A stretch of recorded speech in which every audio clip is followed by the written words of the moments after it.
দর্শক আমরা দেখতে পাচ্ছি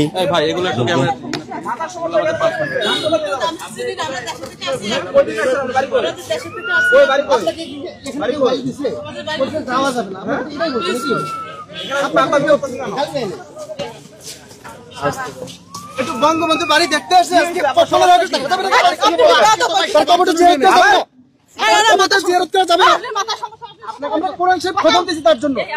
বঙ্গবন্ধু যে দেশের জন্য সবকিছু করছে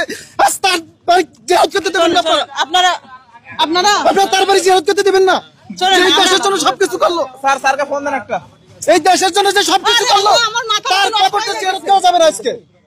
আমি তার জন্য কোরআন শরীফ খতম করছি। হ্যাঁ, আমি জিয়ারত করতে আসছি। আমি বঙ্গবন্ধুর জন্য কোরআন শরীফ খতম করছি।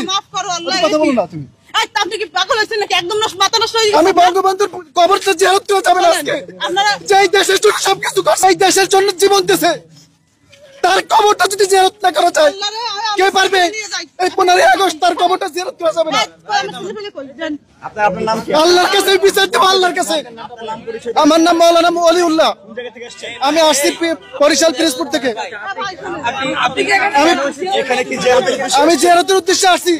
আমার পরিবার সহ আমরা বঙ্গবন্ধু তার বাড়িতে আজকে এইভাবে নির্মমভাবে 15 আগস্ট তাকে শহীদ করা হয়েছে।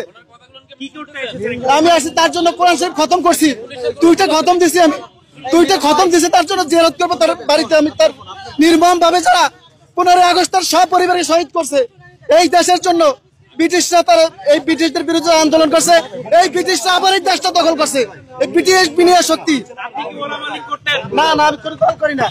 এই দেশ আবার ব্রিটিশ এবং পশ্চিমা শক্তি দখল করছে। না, আমাকে প্রবেশ করতে দিচ্ছে না। আপনি কি প্রবেশ করতে এসেছিলেন? যে আমি তার জন্য কোরআন শরীফ খতম দিছি, দোয়া করবো। আমি এই জন্য আসছি তার পরিবারের জন্য।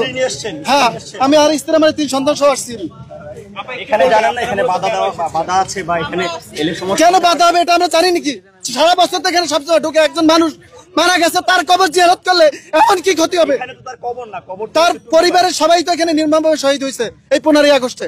না না, আমি কোন দল করি না। আমি এই দেশকে ভালোবাসি। আমি এই দেশ আবার ব্রিটিশ এবং পশ্চিমা শক্তি দখল করছে। আমি বঙ্গবন্ধু এবং তার সপরিবারকে ভালোবাসি। তারাই দেশের জন্য জীবন দিয়েছে। তারাই দেশের জন্য জীবন দিয়েছে।